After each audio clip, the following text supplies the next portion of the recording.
Welcome to the Fall River Conservation Commission meeting being held at public hearing on Monday, November 1st, 2021 at 5:30 in the first floor hearing room, One Government Center, Fall River. Consider the following petitions. Pursuant to the open meeting laws, any person may make an audio or video recording of this public meeting or may transmit the meeting through any medium. Attendees are therefore advised that such a recording or transmissions are being made whether perceived or unperceived by those present and deemed acknowledged and permissible. Can we start with roll call? We'll start to the... Chris Boyle. John Brandt. Louis Ferrara. Jim Cusick. James Hornsby. And we also have Nino Pavo, clerk, and Caitlin Young. If you didn't join us last, she's our acting conservation agent, which we haven't had since 2015. So it's a good addition. And then we have Michael from Fred TV.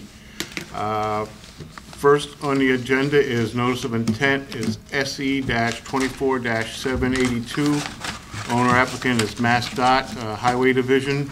Project location is Route 79 on Duval Street. Filed by Beta Group on behalf of MassDOT Highway Division. MassDOT is proposing to reconstruct Route 79 on Duval Street to improve roadway conditions, improve circulation and public access to the waterfront, improve stormwater management, improve pedestrian and bicycle infrastructure, and create a new city-owned parcel for redevelopment.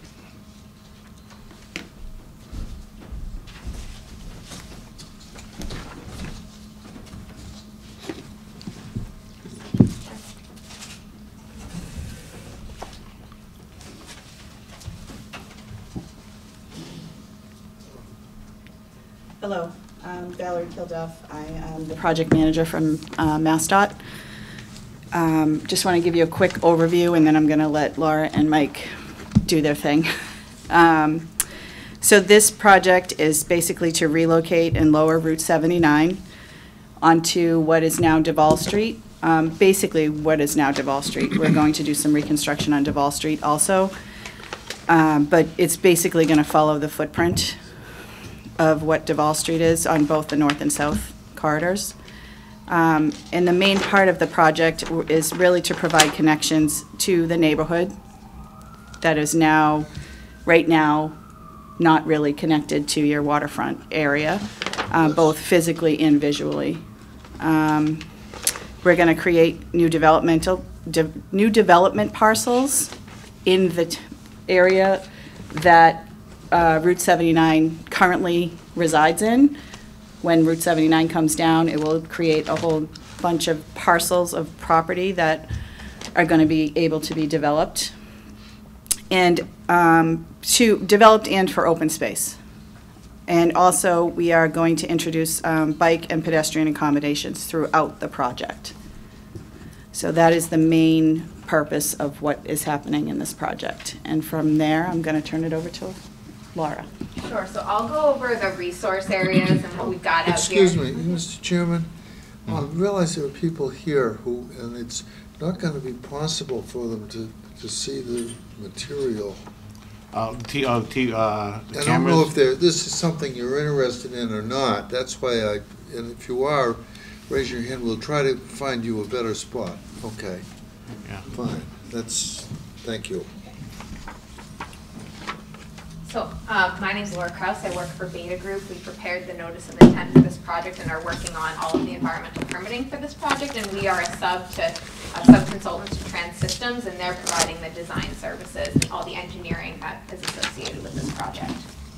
So I'm going to briefly go over all the resource areas that we have out on the site, and then I'll hand it over to Mike and he'll talk more about the drainage. He's the drainage guru and utility engineer on this project. And then I'll go over the impacts once we have the background for the stormwater, because that's where most of the impacts are really coming into this project. So from a resource area standpoint, I'm going to start from kind of out away from the water and then move into the water. So we have land subject to coastal storm flowage. That's the 100-year floodplain out here. That is associated elevation 15 in the AE zone and 17 in the velocity zone. So that's shown on this plan with this red line here. It basically follows There's a retaining wall along Route 79 northbound at the southern end of the project. Then it kind of follows the 15 contour here, comes under the roadway, and then there's this like finger of floodplain between there's a bridge where Duval Street, there's a U-turn where Duval Street, where it allows you to, go from southbound to northbound of Duval Street, and there's a low point up the roadway there, and that's all within the floodplain. So this kind of follows, and then it, we didn't have topography along the railroad here, but it basically just follows the railroad, comes back, and then heads back towards the Taunton River, and then it follows the 15 contour until it moves away from the project, comes back into near the project at President Avenue, and then again along the northern portion of the project. It stays along this is like a really steep coastal bank here. Moving towards the water, we have the 100-foot buffer zone measured from the coastal bank. Inside of that, we have the 25-foot riverfront area measured from the mean high water elevation. Inside of that, there's the coastal bank, which is this blue line here. And that was delineated based on, in the majority of the southern portion of the project, it's that revetment out there or existing seawalls. And then towards the northern portion of the project, because we do have this really steep embankment, we had to do transects along the entire thing to determine where we have the 4-to-1 to 10-to-1 slope. And that's how the coastal bank was delineated in this portion of the project. And then as you move seaward, most of the project is above that coastal bank limit, but in a couple of areas at an outfall here and then at an outfall out of Brownell Street, which is kind of off the page here, we have the mean high water elevation, and between the mean high water elevation and the mean low water elevation, we have coastal beach. And then seaward of that, we have land under the ocean. And then overlaid on top of that, the Taunton River is an anadromous fish run, and then there's also land containing shellfish within the limits of our outfalls. So now, I don't know, are there any questions on that, or should we keep going with the presentation? All right, Mike? Hi. Good evening, everybody. My name is Mike Rieger from Trans Systems. Did most of the drainage work on this project. And yeah, I wanted to kind of just mention that as part of a big component of this is the CSO separation to the city of Fall River. So this map here kind of gives a good overview from a visual standpoint of all the green area you see here. All that rain runoff edges into the sewer system in today's condition, and then when the sewer system gets overcapacitated, there's CSO outfalls that discharge into the Taunton River directly. One's at Bicentennial Park and one's at the end of City Pier. So by this project, it not only improves the stormwater runoff, but then we're gonna eliminate all of the runoff that enters into the city sewer system. There's only gonna be a little portion of green left, and this is the proposed condition that's on Lindsay Street, which is a very low area through the project, so it's not feasible to connect those drainage into the construction infiltration basins that are proposed within the development parcels. Another part of the project, what we're doing is working with the city of Fall River, the town engineer. They have plans to separate the upstream area of this project, all the CSO separation that's associated with that. So we're providing box section culverts throughout our project to accommodate the flow rates from when the future projects take place. So that's why we have 2 new outfalls, which Laura mentioned before, that are going to be upsized outfalls. Instead of a 30-inch outfall, we'll have a box section that's 12 feet wide, 5 feet tall, with a tide gate on it at just south of City Pier. And then at the end of Brownell Street, there'll be an 11-foot wide span with 4 foot tall. So that you won't be seeing flows when our project's finished. It's just going to accommodate the future stormwater from the city CSO project.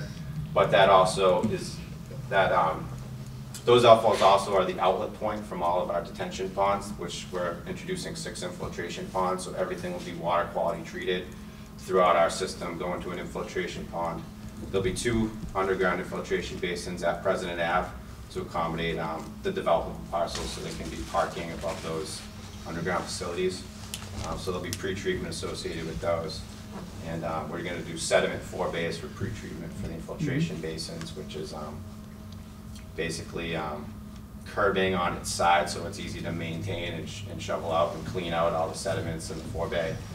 But then the water ends up infiltrating in the ground in the actual filtration basin with the overflow connecting into the drainage box sections, which discharge to the Taunton River. Sure. So it's a major stormwater improvement project in terms of the whole project limits. Quick question. So you talk about there are still 2 CSO outflow pipes. Yes. That would just be runoff, correct? There's no raw sewage coming out of those pipes. The 2 CSO outfalls that are, well, the 2 proposed drainage outfalls, those are just runoff. Runoff. Yeah, just stormwater runoff.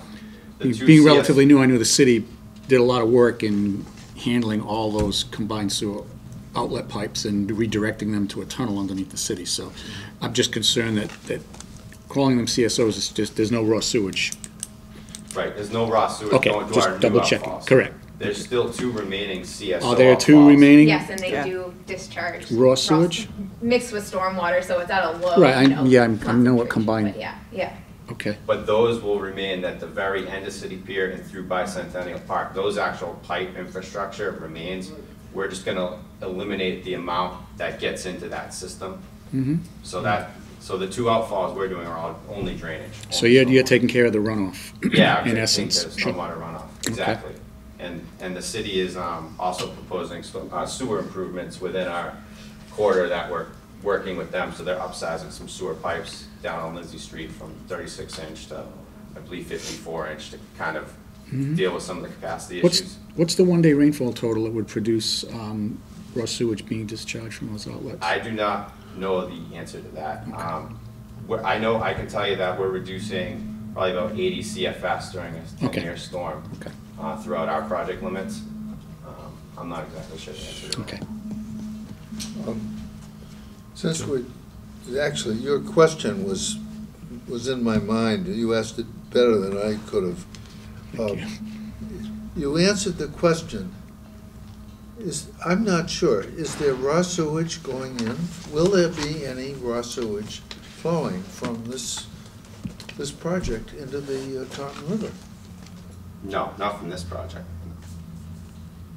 Okay. The way the raw sewage gets into the Taunton River in today's condition is all the upstream flow from the sewer, like when the people flush the toilets, all that sewage. Yeah, I know that. Plus all the drainage from the catch basins gets into the sewer. Whatever that mix is, there's a weir in a manhole where, like, when the pipe gets filled with too much of that mixed water, it then discharges out into the river directly.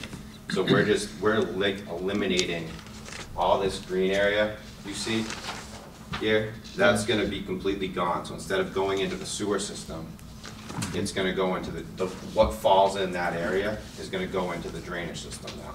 So we're eliminating a lot of Gotcha. flow. Right. You see, you're reducing the potential for raw sewage being Exactly. discharged into Right. the river. That's I essentially understand. what Yeah. we're doing, but I don't have a number to that. Correct. Thank you. You mentioned the infiltration ponds, Yeah. 2 of them. Where are they, and can you speak to the size of them? They're shown on this plan, so Yeah. there are six systems. 4 of them are above ground and 2 are underground. Are you wondering about the underground ones? Yes, well, at both, actually. Okay, so I can point them out. So there's one here, here. These are the 2 undergrounds at President Avenue, so on either side, north and south of President Avenue. And then there's one in the middle of this parcel here, and then the last one is here. Okay. And I can give you the acreage of each. So this one's about 0.15 acres, 0.36 acres, 0.27 acres for the underground. Let's cut off. 0.08 acres in this underground system. That one is 0.44 and 0.34. Okay. And those have been sized for the water quality volume. Yeah, the Okay. 1-inch storm in this case. So they'll be able to build over the underground ones, right? Or driveways or parking lots? Yeah, they'll be able to put parking lots on top of them, but no buildings. Okay. And there will be a way to get into the system for the pre-treatment portion. Yeah, so what we're proposing is a water quality inlet. It's basically a big concrete box with weirs in there where that's gonna have accessible manhole covers where you can go in and clean out all the sediments. So it's basically to mitigate all that water that comes in. So whatever water gets into the actual underground storage chambers, that's just supposed to go infiltrate right into the ground. And if it doesn't, there's an outlet from that basin that goes into the system. So you're not really gonna have access to that, at least right now, access to the whole underground system. It's more just a pre-treatment device that you have typically maintained. Okay. Now, how often do you think they have to be maintained? Once a year thing, or is that The underground basins, get underground and top? I mean, typically the above ground, after every major rain event, you would maintain them. Oh, yeah? Like, yeah, there's a program, we'd have an operation and maintenance plant set up, and the language in there would kind of dictate how often you need to maintain the areas. Like for the infiltration basins, you need to mow the grass probably every few months, you know, just to maintain it and clean out the actual sediment forebays with workers going out there and shoveling out the debris, just like you would clean, and then to clean the water quality inlet for the underground. Just like whenever you clean catch basins, like with a vac truck, you'd probably have to vac out all the sediment. So there's definitely maintenance involved with all these basins. And that'll be city responsibility? It's the state responsibility during this project until the state turns over Yeah. the road to Fall River, then everything within the project becomes the city of Fall River's responsibility. So it depends on who's owning it at the time. And something that might be worth mentioning as well is that this is a design build project, so the plans that we submitted are 25%. So there will be a designer coming in who will, you know, maybe make some changes, but this is what the plan is, and we're permitting. But I do want you to be aware of that. Okay. Yes, any changes that are made will be re-permitted by that builder, design builder. Okay. Any other questions on drainage? I just want to point out one last thing too. On the large parcel, this parcel D, which is about 12 acres, we're putting an infiltration basin like kind of right in the middle of it that separates the two parcels, the developable parcels. But there's logic to that because there's existing sewer pipe that goes right through that area too. So it makes sense to kind of create a corridor there where you put the drainage, the sewer pipes, and any proposed water pipe will cross through there as well. And then for the detention, infiltration basin B on the southern end, there's the existing 60-inch sewer interceptor pipe, which is just north of that. So we couldn't really make the pond right on top of that pipe either. So there's some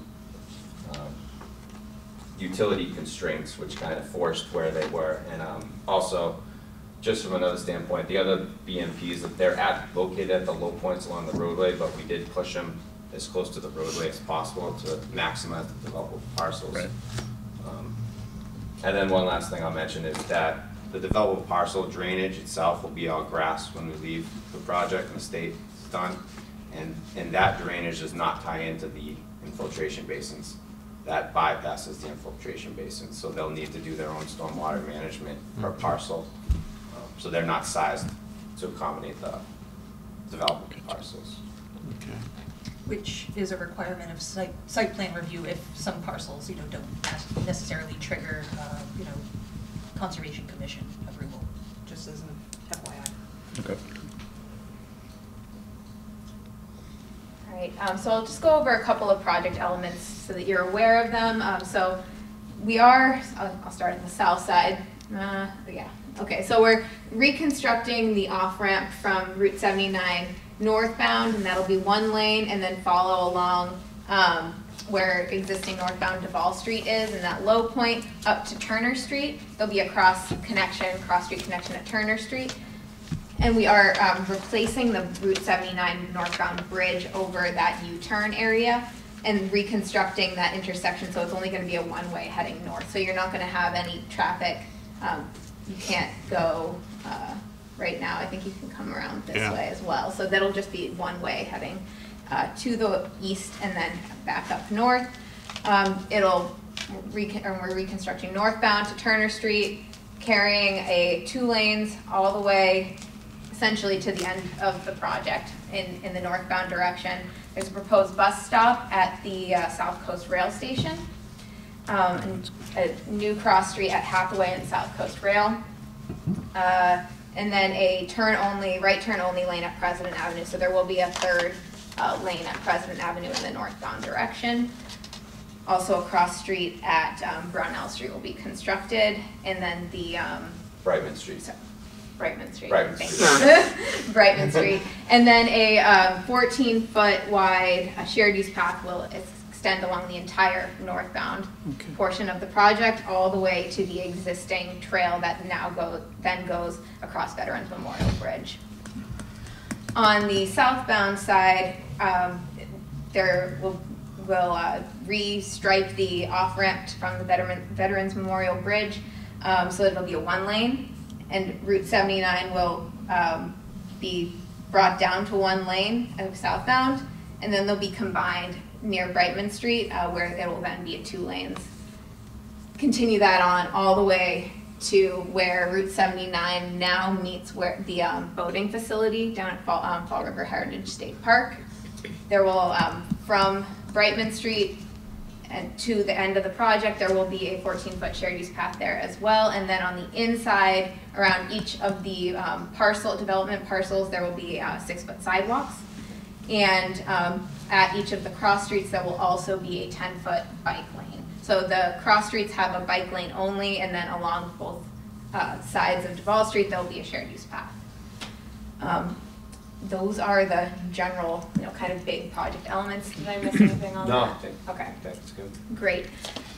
So in terms of impacts that we have out on the site, for our land subject to coastal storm flowage, as we talked about, it extends already into the site in this area here. It's unavoidable for us to do work here.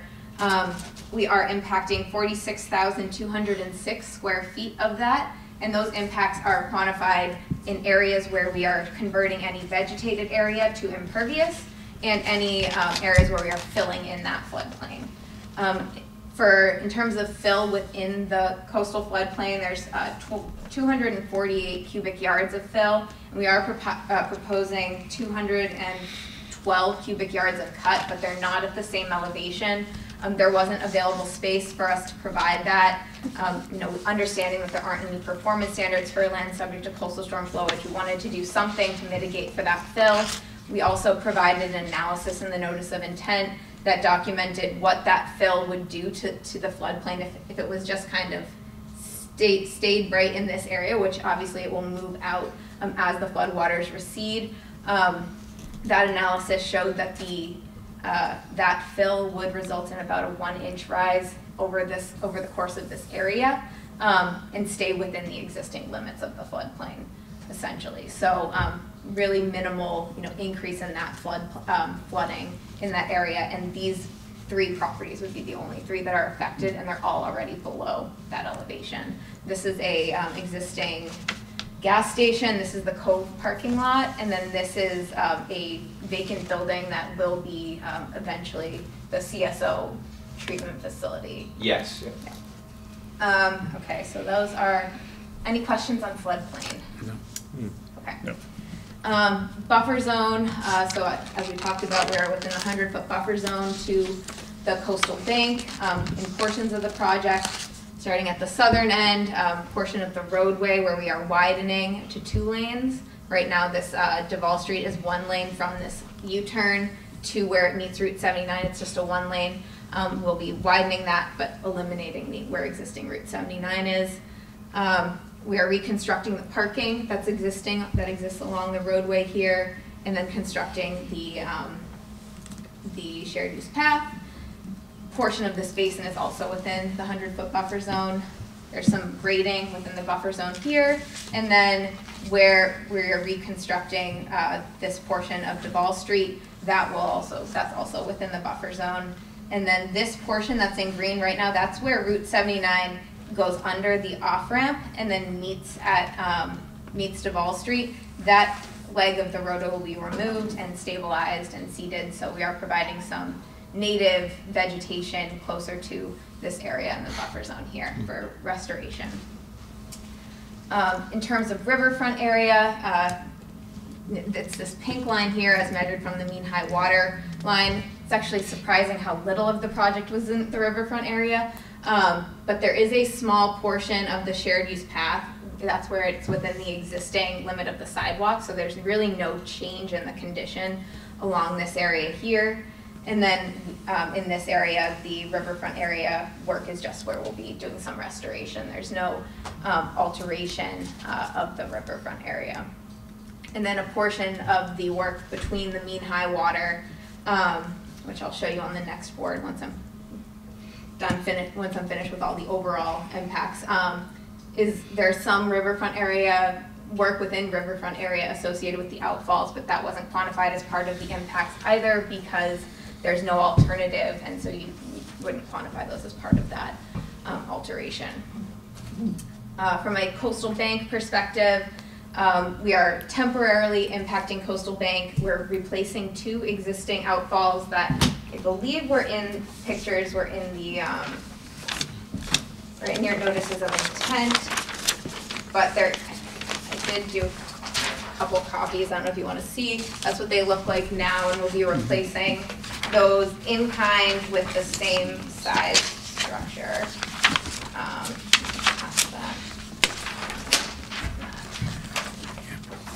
I did do 3 copies. These 2 outfalls here that will be replaced. There's 8 linear feet of coastal bank temporary impacts associated with that. And now we'll get to the 2 outfalls where the other impacts are proposed. So these are the 2 outfalls at City Pier and Brunel Street. This one's City Pier, this one's Brunel. The coastal bank impacts here for the City Pier are 14 linear feet of permanent impact, so that's where the pipe is going to be coming out of the existing seawall, and then the temporary impacts are associated with access to the water to be able to construct this outfall and the dissipation pool down gradient of it. The area between the mean high water and mean low water, as we talked about, that's coastal beach. There will be 862 square feet of permanent impacts where the riprap will be placed as the dissipation pool, and then temporary impacts are, there'll be a cofferdam or some type of water control structure that will be contractor designed, but everything interior to that will be temporarily impacted. They'll dewater it, and then it will be restored upon completion. There's 633 square feet of coastal beach impacts associated with that portion of the project. And then land under the ocean or land under the Taunton River below the mean low water, there's 1,842 square feet of permanent impacts and 1,785 square feet of temporary. So that's all of this area here, where the contractor will be, have room to be able to work on constructing this pool here. We're also proposing a floating silt fence, turbidity curtain around that area. So that'll be installed before the cofferdams are installed, so that there won't be an increase in turbidity during installation of this water control system, and then during this work. So then eventually they'll finish construction, they'll remove the cofferdams, and then once everything's settled, they'll eventually remove the turbidity curtain. So similar situation on Brownell, similar quantities of impacts. There's slightly larger impact associated with the coastal bank because it's on a curve here. The existing outfall is actually, so both of these have existing outfalls. There's a 30-inch pipe here, there's a 24-inch pipe here. The outfall's actually here, so we're shifting it slightly. There's 18 linear feet of permanent impacts to coastal bank and 40 linear feet of temporary impacts to coastal bank. Within the coastal beach, we have 1,192 square feet of permanent, again within the riprap, and then 804 square feet of temporary on either side within the limits of the water control structure. And then land under the ocean, we have 804 square feet of permanent permanent impacts to land and the ocean, and 819 square feet of temporary along this area here. And then in the notice of intent, basically everything below the mean high water is considered land containing shellfish and land containing and anadromous fish run. So I won't reread those numbers, but they're added together, and those are in the notice of intent. Any questions? No questions? I have some questions when she's through, not on this particular section. I'm finished going over the impact, so yeah, we're ready for your questions. One of the issues that was brought up continually, and you mentioned it at sort of early in your presentation, was citizen access. If I lived, and I'm less familiar with the north end than any other part of the city, because I live south. But if I lived in the north end, and I well recall that when I moved into Fall River, when the so-called Western Expressway was being constructed, and then to be mayor, Carlton Viveris was trying to help the people move out. And continually at the hearings, we asked for better citizen access. The north end. And now, if I lived in the north end, after it's done, I'm not concerned with the construction. After it's done, will I be able to, how can I walk down there? Say I'm at Wellington Street. Say I ride my bicycle over from Somerset, and then I decide I want to walk over from Wellington Street. So you would take the shared use path. So Wellington's in this area, is that? That's the end of the current path. Yeah, so this is the end of the existing path here. So it's going to directly connect, our project directly connects to that path. You can keep walking, you can keep going all the way down that path. You can either cross at Brightman Street, you can go all the way down to President Avenue and cross at President Avenue, keep going, cross at Hathaway or the new South Coast Rail Station, at Turner Street, or at this U-turn. So there's at-grade paths all the way. Okay, you've got me down to the water. Mm-hmm. Mm-hmm. So you can walk right to here. And am I at the place which currently has a walkway? Yes. So if you came if you just took the bike path all the way down to the southern end and crossed, you would end up right where the boardwalk is between the Cove Restaurant and City Pier. Okay, and you talked about beach in your presentation. I don't think you meant beach in the sense of Horseneck Beach. Exactly. So a coastal beach. Basically, where the water hits the shore. Is that what you meant? Yep. So it's a stone beach. It's a gravel. It's a there's rounded cobbles out there, but it is jurisdictionally a coastal beach by the. But I wouldn't be able to walk on it. Correct. Okay, I'm not. I congratulate you on any improvements. How will I get by all these? I have to get down one of those major streets to get by the cars that are whizzing, not quite as fast as they're going to whiz now, but will that be like a boulevard? The roadway will be like an urban boulevard. Yep, there'll be stoplights at Brightman, where there's already one at President's, at the Hathaway Street and Turner Street. There'll be stoplights at all of those. So, and I think the speed limit is decreasing. Is that correct? Yeah. Or is it staying the same as Duval existing? Yeah, so you'll be like 35 miles an hour and 3 stoplights. And so the traffic won't be that like it is now. Mm-hmm. There's also separation between the roadway and the sidewalks and the shared use path. Exactly. Some of it's just stamped concrete. Some of it is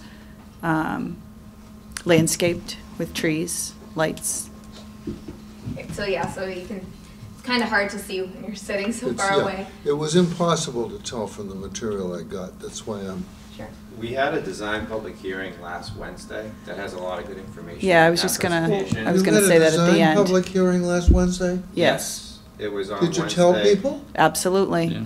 Was it in the paper? Absolutely. I subscribe to the Herald News. I read every page, and I didn't see it. It was posted on the 13th and the 20th of this month. Did you tell the Conservation Commission? The city was notified, and everybody should have gotten a blast from that. And boy, It went to a multitude of locations. We also had people out okay, posting I just said I flyers. probably went to 5 meetings previously on this, and It was well posted ahead of time. hmm So I was going to tell everyone that at the end that we have a, do you have another one? we do not, but we have a website specifically for this project on MassDOT. So you can go in and look for that. I can give you, I can send this board the links, but we will post the design public hearing, and there's all kinds of other information on that website. It's also on the MassDOT website, but we have a specific project website for this project.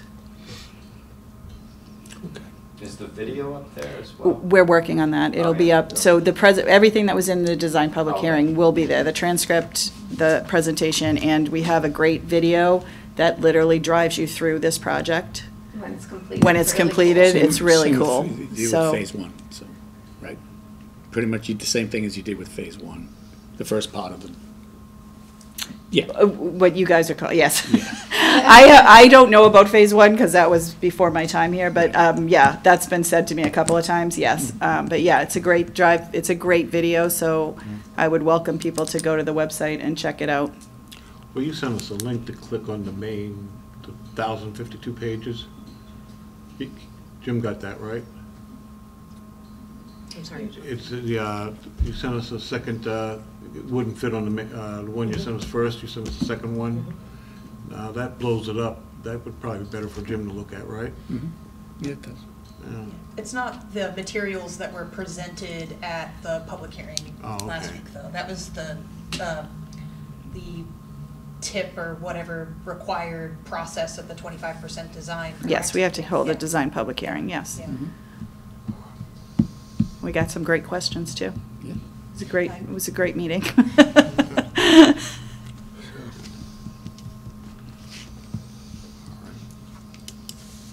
So, that's, any more Everybody good? questions? No questions. Alrighty. So we want to continue this and have CD. Yeah, we are in the process of having this peer reviewed, specifically like the stormwater calculation aspect because of the size of the project. I sent an email, I don't think you responded. We were hoping to move forward with CDM Smith. I know they had provided some information to Transect, or was that the name of the company? Transystem. Yeah, Transystem, thank you. They provided some, I think, background information to Transsystems, but they hadn't actually, they weren't involved with the notice of intent itself. And we also understand that DOT is exempt from peer review fees, so it's something that the city itself would be paying for, so. Okay. But, yeah. Okay. So can I have a motion to consult with CDM Smith on this project? So moved. I'll second that. Vote, start with your end. Aye. Aye. All right. Aye. Aye. Okay, vote passes, so we'll review that with CDM Smith. A vote to continue. Vote to continue, motion, I'll make the motion to continue. Seconded. vote, Jim, Motion to continue. continue the To the hearing. December 6th. Oh, yes. Aye, yeah. All right. Aye. Aye. Okay, vote passes 6, so I continue that to the 6th. Thanks. Thank you. Thank you very much. Thank you. Looks like a great You guys did a project, great, so. great job. I was really, I went through that entire NOI packet, I read the whole thing, I was, not all the stormwater reports, don't get me wrong there. The 700 pages of drainage, I'm like, Yeah, which is why we're Oh, the having. pontac outlet? yeah, I'm Yeah. like going like, It's a big, so. If you need any One of the more. biggest It is a information big on that, let me project. know. yeah, Okay. but that's, That- yeah, there's nothing That's against the you guys, summary we just. sheet because the. Yeah, no, it's fine. I could make that longer. It's your project. Yeah, exactly. It's your Not many project. people read. But yeah, thank you guys for a great No, presentation. no, but it is worth looking at least. Yeah, Thanks. all the Yeah. calculations should be in there too. that you Yeah. need. water quality count. So, Thank you. Yep. All righty, next on the list is notice of intent, owner applicant is City of Fall River. Project location is south of Maritime Street at Westport Town Line, filed by VHB on behalf of the City of Fall River. The City of Fall River is proposing the extension of existing bike trail 500 feet to the Westport Town Line, located on an existing railroad bed, upgrades to the portion of existing rail trail.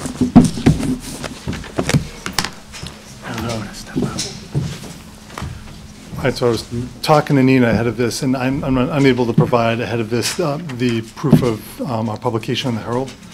So Do you have the butter notification? I sent the green cards in this morning, and I emailed them to Christine. Oh, we did get those. And so I'm not sure how you want to proceed.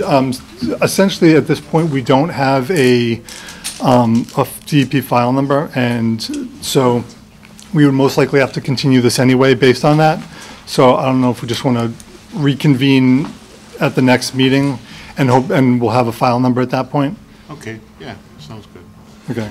Can I have a motion continue to the December 6th meeting? I'll make a motion to continue to the next December 6th meeting. Second. Second. Roll call vote, starting your end, Jim? Aye. Aye. Aye. Aye. Chris is absent, vote passes 4-0. Okay, and in the meantime, do you, like, on your pre-review, did you have any comments that you might be able to send to us? Anything that we might be able to button up ahead of the next meeting to make things go smoother? In my review, I didn't find any issue with it. It is a small, within, working within that 20-foot,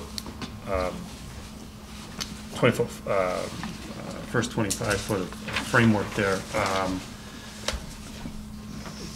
What can you do? So you kind of got to work through it. But there is, I saw enough of what I think is sedimentation control and things of that nature. So I couldn't point out anything specific, no. Okay. Now, on this, is this to get pre-approval? Because I know this is in front of CPA to fund. Is the state going to be doing this? Or how is that? You don't know? Yeah, I think it's all planning department. Yeah, so this would be, what would happen with this is, let's say the CPA voted to, or the CPC voted to issue funds for this project, then what would happen is the city would have to go out to bid. It would be completely under the city, Okay. not under, there'd be no state authority within this All project. right. Okay. All right. Well, if you have any, comments before, then if you want to send them to me and we can address anything. You want to wait till the 6th when they No, I present? want to ask now. Okay, go ahead. Yeah. There's a paper street there. Yeah. Okay, is that going to be, and there's been quite a bit of discussion about access to that, particularly from cyclists. If I, again, ride my bicycle, will I be able to turn right just past LePage's Restaurant onto some kind of a driveway in that street and avoid harassing Eric? Unfortunately, Bill Kenny spoke to the owners at LePage's, and they were very against like splitting up their parking lot and us using, or the city using that as a parking area. So we had drafted a ramp to make up the grade difference there. So currently in this proposal, there is no access to that paper street. I couldn't hear you. What? There is, Bill Kenny with the planning department Yeah, spoke to right. the owners of LePage's, and they were very against the city using that as There's a street. as a future parking area and an access ramp down to the bike path. Even, I think he even proposed to repave the rest of their parking lot beyond the paper street. So unfortunately, with what we're proposing, there's no access to that paper street down to the bike path. Okay. Second thing, there's a lot of natural area there. Wildlife, birds. Is that going to remain pretty much? Are you going to chop it all down? Yeah, we're not chopping it all down. Luckily, basically we're going to be working on the existing footprint of the existing rail, and there will be a little bit of brush clearing on. Okay. I mean, we'll go through it when we present next month. But on the South Watuba Pond side, we're minimizing clearing. It's really just going to be anything that's growing through the current railroad bed. The trees that are on the edge of the pond will not be touched. And on the opposite side, there will be some tree clearing, but it won't be a complete tree clearing. There will still be trees between Route 6 and the bike path. Thank you. All right. And you have the deed, you have the right-of-way? Yes. The city did purchase that right-of-way Yeah. as well as, From Old Colony Railroad, yeah. yeah. And just so you know, the original legislative authorization was about 1832 or 4 in there. And you can get the deed, you can find it in the, someplace in my files or at the, what do you call it, Registry of Registry, Deeds. yep. And where they have the annotated laws of Massachusetts. Mr. Chair, I have a couple Sure. of questions or Mhm. things that we could maybe discuss offline. or, Yeah. Maybe I'll rephrase them in email. But first thing, I know going through the application and the entire packet, you guys identified a lot of invasive plant species along there. I know within the proposal, the intent is to do a lot of grubbing of that area. Do you guys know at this point, I know some of this has to do with the contractor who we end up going to bid with, but I'd like to maybe see something or some comment about storage of vegetative debris on site, where it's going to be put, because, with it being so close to a pond, a lot of those invasive species, especially, bittersweet and whatnot, like. Yeah, there's glossy buckthorn out there. Yeah, glossy buckthorn, Yeah. no knotweed, right? No, I didn't. Thank goodness. Yeah, yeah. About But- 100 feet away in between the highway there. Oh, There really? is, Yeah. But I just want to make sure there's some sort of notation or plan about where that's being put on site, because especially being right next to a pond, I just am a little concerned about it spreading. The second thing regarding the compensatory flood storage, I did send an email. I can't remember I don't think it was to either of you. It was to someone else. I can't remember his name right now. It might have been me. I'm Sean. Yeah. Maybe it was you. Yeah. Maybe it was you. I'm sorry if I didn't recognize you based off the email. But I'd like to have a conversation about the compensatory flood storage. I know in the narrative, it said that to provide that would have been kind of cost prohibitive, but since we are, applying to the CPC for those funds as a city to do this project, there might be room to try to make up some of that lost floodplain. I know it's difficult because of the site constraints with the roadway there and everything. Well, because but- that's one thing we wanted to get a sense from you tonight is how you felt about that, based on just the 217 cubic feet of loss. Because, basically the intent initially was to, have the most minimal footprint possible to, disturb as little as possible. And that meant, there's an existing swale there where we'll just be impacting half the swale. So is it your general sense that you'd like to see something done about that? I mean, I'm not a voting member though, Okay. so I guess it's Okay. really up to them. As a city employee who's also the assistant planner, I've been speaking to the planning director about potentially, adding that in to make up for that flood storage, Okay. better to try to design projects to be as Yeah. environmentally cohesive as possible. Mhm. But I just Yep. wanted to hear your thoughts on it, and if the commission, I guess, has any other questions or comments on that as well. Could that be put in?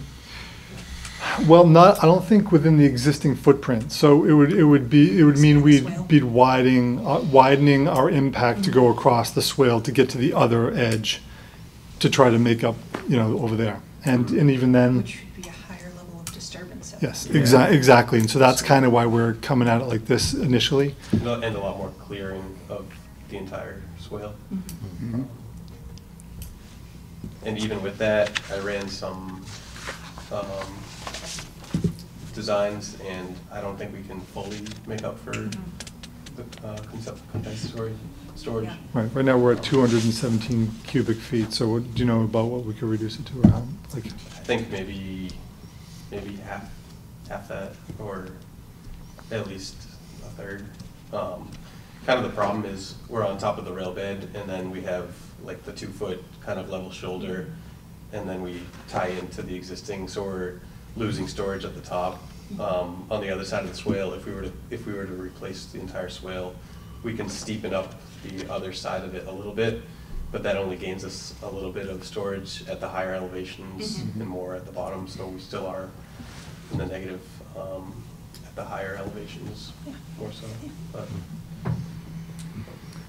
Okay.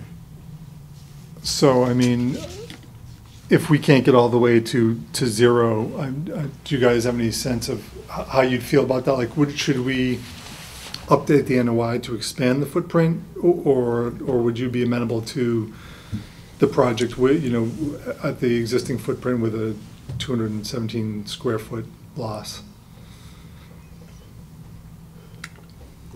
I know it's, without going through the project, I know it's a tough question right now, so, because, we don't want to, we'd like to avoid getting continued again, based on this, and like we're gonna have to continue anyway because of the file number, but we'd like to try to get it done, at the next meeting, so if that means having to resubmit the NOI with the expanded footprint, then we'll do that. Okay, I confess that I've walked that area a number of times. Yeah. And I don't have the foggiest notion what you're talking about now. I didn't see any swale. so it's in between Martine Street and the railroad. Yeah, why you don't see it is because Very it's overgrown. overgrown. There's huge trees, well, not huge trees, but there's fairly large trees in there. It's been overgrown for quite a while. Between Martine Street and the water. Yeah, so where there's a current little cul-de-sac at the very terminus of the existing trail, Yeah. if you walk down the railroad bed away from the existing trail towards the Westport line on your left, there's a little dip, and that's a swale. And it's just full of trees, so unless you really take a look at it, you wouldn't really see it. I looked, but I did not recognize it as, I didn't see any water there. Right. That's. I don't think there's a ton of- Do swales have water? Well, no, I mean, like, some swales are just there to direct water off when it does come, and I think there's probably just not a ton of runoff coming from that Okay, so the water bed. comes from where to that In that swale, depression? I don't know if you- Mainly, it would be for the 100-year floodplain. As far as runoff, it's only receiving minimal from. Okay, but the water would come from the road? Would it come from the other pond? Would it come from, I think it would come from the pond if it was to overtop the railroad. I mean, what I'm saying is, we're talking about water that comes from South Watuppa Pond, North Watuppa Pond. Well, I think if you're or talking the about a highway. flood, What? if you're talking about a flood, you're picturing the pond rising up to a level where it inundates Yeah, I'm familiar with that that. area, yeah. So, yeah, so right. So, I'm sorry, so what's your question exactly? Well, the question is, where does the water come from, and what's the function of the swale? That's what I'm asking. The swale Where's the water itself come from? is probably more of a stormwater feature. When they built the railroad, it's a place for water to drain off and infiltrate, more like stormwater than floodwater. Because on Martine Street, on that side of the road, there is curb and closed drainage. Probably so- from the street, is Yeah, what so you're it's not saying. coming from the road. Yeah, not from the road, but maybe no curb cut. maybe the sidewalk, some of Yeah. it might come off the sidewalk possibly, but it's Right. really The just, sidewalk is pitched towards the road. yeah. But it's functioning appropriately, correct, as well? Okay. Okay. Yeah, I'll look at it. yeah. Okay. So if we were to extend the limit of disturbance and do that swale rehabilitation, I think it would end up in more of like aesthetically from Martine Street, it would be more, you see through to the pond, which I don't know, one of the intentions is to kind of keep it like a. Yeah, exactly, closed like, off, if basically, if this is the path right now, right in the middle, here's the pond, we got a line of trees right here that's gonna stay, and there's a line of trees on this side of the swale between Route 6. So if we were to expand the footprint, all those trees would be gone, and you'd have a clear sight from Route 6 right over to the trees along the pond. So it would be taking a lot more trees down by expanding it. So I'm not sure what you prefer, like losing trees and expanded impact, or gaining back the 217 I'm cubic not quite feet. sure we can even make that determination tonight, because that's kind of. No, more into exactly. the deliberation aspect versus Yeah. just All right, questions. we'll come back But why with don't- why what don't we touch submitted. base, Okay. I'm just trying to understand the project. I'm Yeah. not All right, great. doing anything else. And it isn't, I think under the performance standards for BLSF, it is within the commission's right to make that call. If there, we'll see what the DEP comes back with too, so I'm sure the DEP might have comments on that That's as what I well. figured. Yeah, so, yeah. All right, so when is the next meeting? December 6th. December 6th, all right, so we'll come back on December 6th, we'll keep the same presentation, and we'll go from there. Okay. Okay, Thank you for your time. thank you very much. thank you. Appreciate it. Thank you for coming. Have a great We voted on the motion to extend that, right? Okay. It was probably Bill DeSantis too, who was on the email. Yeah, I can't remember who was on that one. Okay. Next up is a request for certificate of compliance on SE-24-464. Owner applicant is Antonio Almeida. Project location is Globe Mills Avenue, Draper Ave. Assessor's map is H-20-0023, filed by Alexander Gorski. Close enough, huh? Order of conditions has lapsed and therefore no longer valid, and work regulated by it has never started. Applicant is requesting a certificate of compliance. The project certificate of compliance, order of conditions was issued in 2004, which was 17 years ago. Unfortunately, for whatever reason, project was never built. 17 years ago, I couldn't even find the original filing, but I found something that what was proposed there. And it's something. This project, just the history of this project. This project had 4 iterations. 4.5 iterations actually. One iteration was 2004, that never happened. Second iteration was 2010. In between them, there was also work done by the City of Fall River School Department. Part of that school was built, and they asked me for some of my design materials that they incorporated, I believe, into this project. Then the next iteration was in 2015, after the school was done. Then the next iteration was currently 2021. But basically, project in 2004, as it was designed, that's what was proposed. Something like that. This is the riverfront, so it was never built. What was built as a part of the resource area was built by the City of Fall River. City of Fall River, when they built the school, they constructed their detention pond, they crossed under the railroad tracks, they rebuilt the culvert under the railroad tracks, and they built the outfall into the river. So that's what it is. But bottom line, this project was never built. Whatever was built after that didn't even require a filing because it was outside resource area by hundreds of feet. So that's what happened. Any questions? No questions. Okay, can I have a motion to grant a certificate of compliance? So moved. I'll second that. Roll call vote. Jim, starting your end. Aye. Aye. Aye. Passes. Thank you. Thank you very much. Next, we have receipt of correspondence, review and discussion of DCR trail guidelines and best practice manual, Appendix D for Freetown Fall River Forest. Did everyone look this over? I have. Any questions? No questions? Okay, so can we have a motion to, Make a motion to place it on file? second? Second. Roll call? Aye.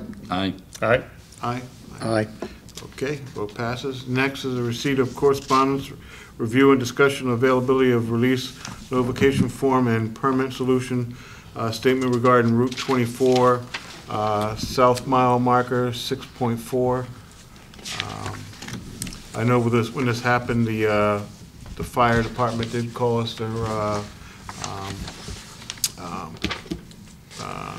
Mike LePage, and he walked me right through everything they were doing. So can I have a motion to put this on file?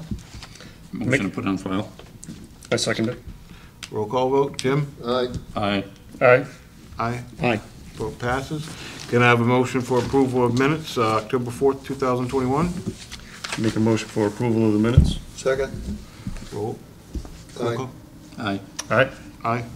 Aye. Vote passes. Can I have a motion to adjourn? So moved. Meeting adjourned.